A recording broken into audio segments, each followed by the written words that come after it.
خراسان کا بادشاہ شکار کھیل کر واپس آنے کے بعد تخت پر بیٹھا تھا۔ تھکاوٹ کی وجہ سے اس کی آنکھیں بوجھل ہو رہی تھیں۔ بادشاہ کے پاس ایک غلام ہاتھ باندھے ادب سے کھڑا تھا۔ بادشاہ کو سخت نیند آئی ہوئی تھی، مگر جب بھی اس کی آنکھیں بند ہوتیں تو ایک مکھی آ کر اس کی ناک پر بیٹھ جاتی تھی، اور نیند اور بے خیالی کی وجہ سے بادشاہ غصے سے مکھی کو مارنے کی کوشش کرتا، لیکن اس کا ہاتھ اپنے ہی چہرے پر پڑتا تھا اور وہ ہڑبڑا کر جاگ جاتا تھا۔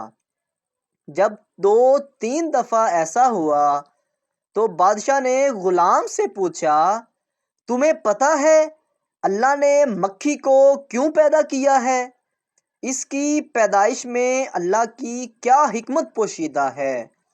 غلام نے بادشاہ کا یہ سوال سنا تو اس نے ایسا جواب دیا جو سنہرے حروف سے لکھے جانے کے قابل ہے۔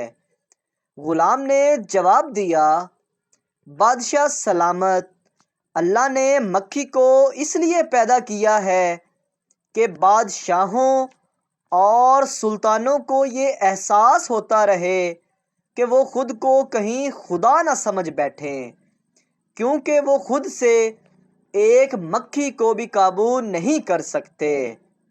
کہتے ہیں بادشاہ کو اس غلام کی بات اتنی حکمت بھری لگی کہ اس نے اسے آزاد کر کے اپنا مشیر خاص مقرر کر لیا۔ اگر ویڈیو اچھی لگی ہے تو ہمارے چینل کو سبسکرائب ضرور کریں تاکہ آپ کو اس طرح کی اور اچھی ویڈیوز فوری ملتی رہیں۔